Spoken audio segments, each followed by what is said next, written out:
This is the first time I've shared some of this stuff out loud in front of so many faces. So I'm going to tell the truth, I'm scared, but I know this is a safe space for it. And I also just want to send some love to my daughter, Chanel, because this is not only my story, this is her story. And she's given me the permission to share this with other people because I know people need it. Even though it was so deep that some of this stuff I hid for years.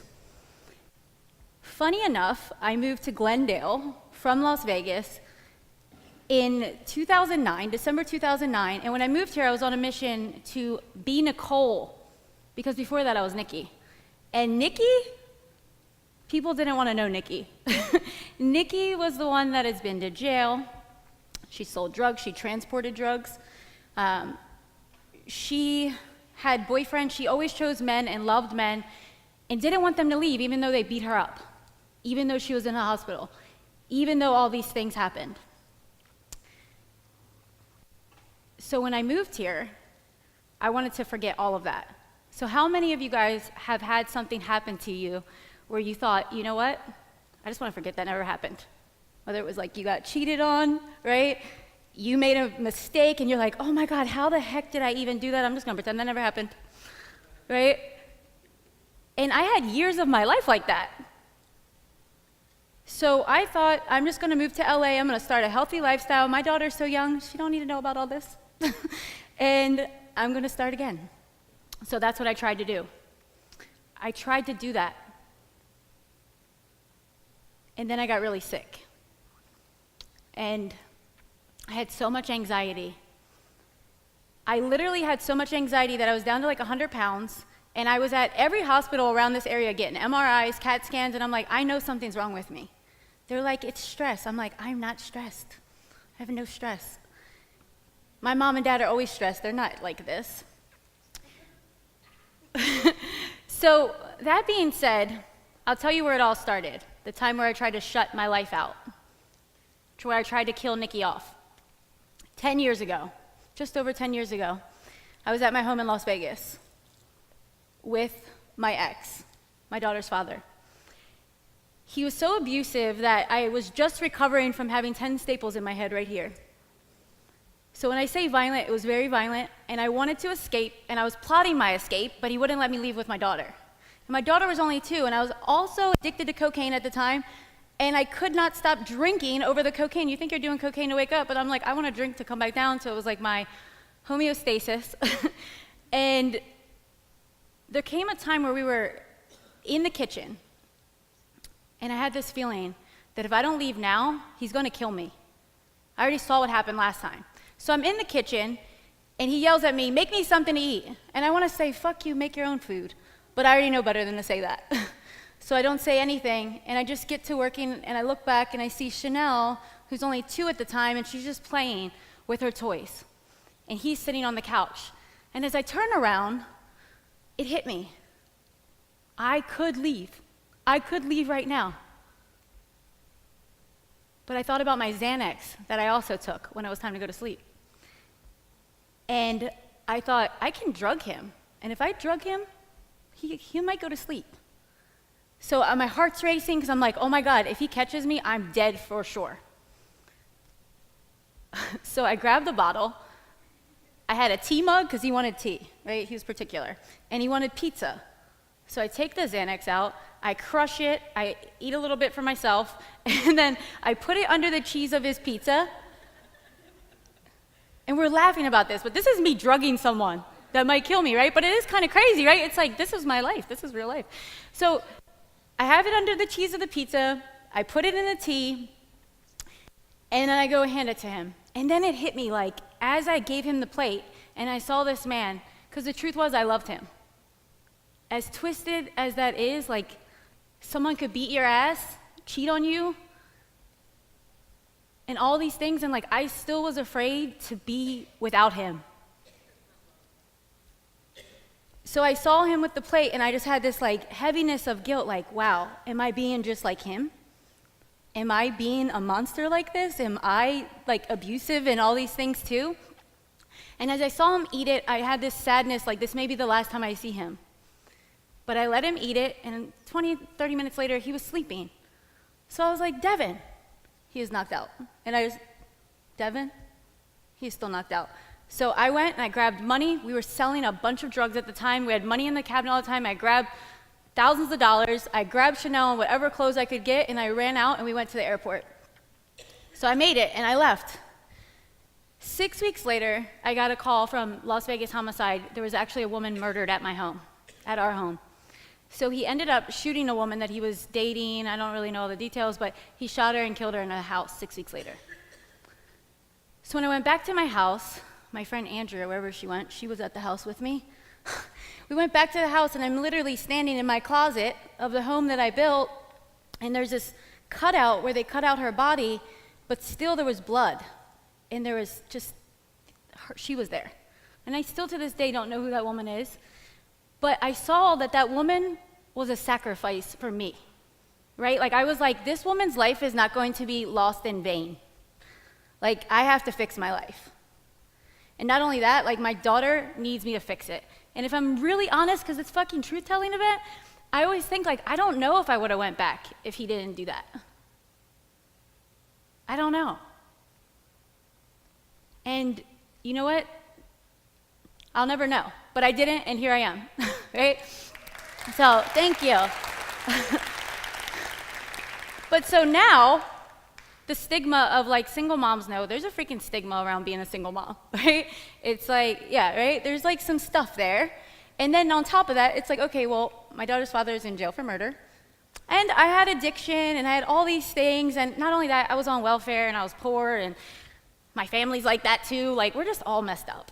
Like, who's ever going to want anything to do with me? You know? Like, there were just layers and layers and layers. So the only thing that I thought that I could do was to start again and forget that stuff. So that's what I tried to do. So fast forward, I tried to forget. I came here, my name was Nicole. I started going by my legal name. What happened to you? Where's your daughter's father? I don't know. He left. He left, and I don't know where he went. Oh, you don't know? You don't get child support? Why are you so nosy? I don't know. Like, you know. And I worked at nightclubs. When Chanel and I moved here, I had just enough money to pay for rent. I lived right over on 123 South Everett Street. I worked at a nightclub at the W in Hollywood, and I worked so late every night. And you know what? We were right across the street at Porto's interviewing babysitters because I knew I had to not live near my family, and I had to start afresh.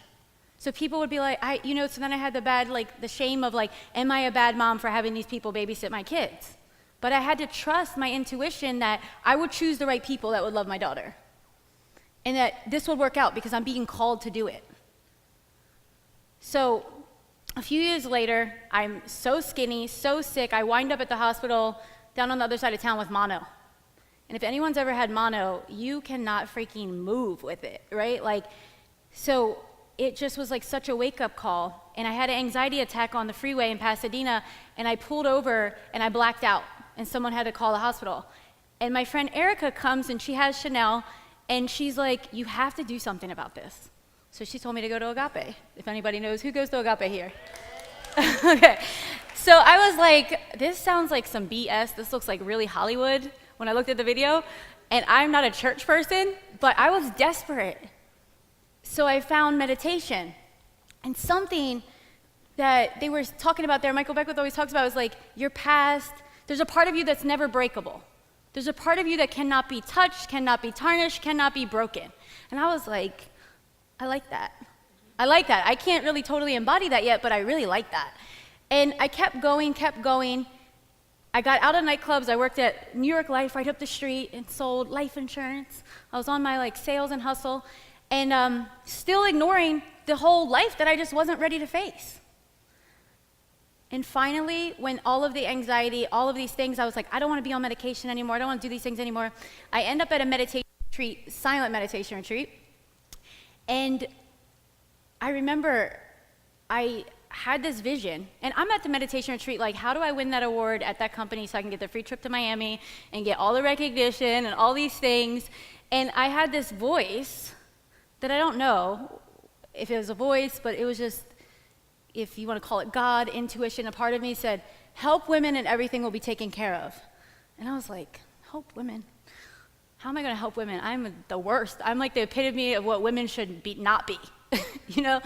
And I didn't want to hear it, but it was there, and I felt it so strongly that I actually stood up and talked to Michael Beckwith after, and I said, I want you to pray for me. Because I just heard something, I just saw something, and I don't know. And he laughed at me and said, well, you can't unsee it. So, and I'm just like, you know what? I'm just not even talking to you right now. And I left that retreat, and I went back to Pennsylvania where I had moved for, that's a whole other story. So I went back to Pennsylvania, and I watched my life just fall apart, my old life as a life insurance salesperson. And I kept getting this call for the entire year. You're supposed to be helping women. How can you help women? And then I saw that I was to make this trailer and finally come out about my past. And actually, that trailer's on YouTube, guys. My friend Gustavo shot it. And also, I had to drink wine to film that thing. And I actually had to make some of my friends that are in this audience go hide in the other room because I didn't want them to hear it. I didn't want them to hear it, and they were my friends. So I was that ashamed by it. But you know what? I put that video out on October 1st, 2015, which is Domestic Violence Awareness Month. So many people wrote me that their brother, their sister, somebody in their family that was killed at the hands of their boyfriend or was in an abusive relationship and they didn't know how to get out. So there was just so much good that came from it. And what I learned in that moment was like, wow, everything that I hated about myself and that I wish would just disappear actually connected me to other people, right? And it was like, wow, like that was just, it was just like one little taste of it. But then as I went on, in the years that come, or it's only been like 2.5 years, in the time to come, I kept sharing more and more. I was like, well, actually, here's a little bit more. Here's a little bit more details. You know what now I attract women who have a family member that was like this, either addiction or abuse. You know, there's always some little thing where they're like, I trust you because of that. I can relate to you because of that. Because of that, I feel like my ugly stuff is not too much for you. So that's why I invite everyone that's here to think about that one thing that you wish would just disappear. And what if you learn to love it? What if you were like, you know what, I'm just going to accept all of me. Even before I got out of here, I was really scared. I was like, I am scared to go out there. And but I was like, you know what, I kept telling myself, and I'll invite you guys to use this for yourself, whatever I say is good enough.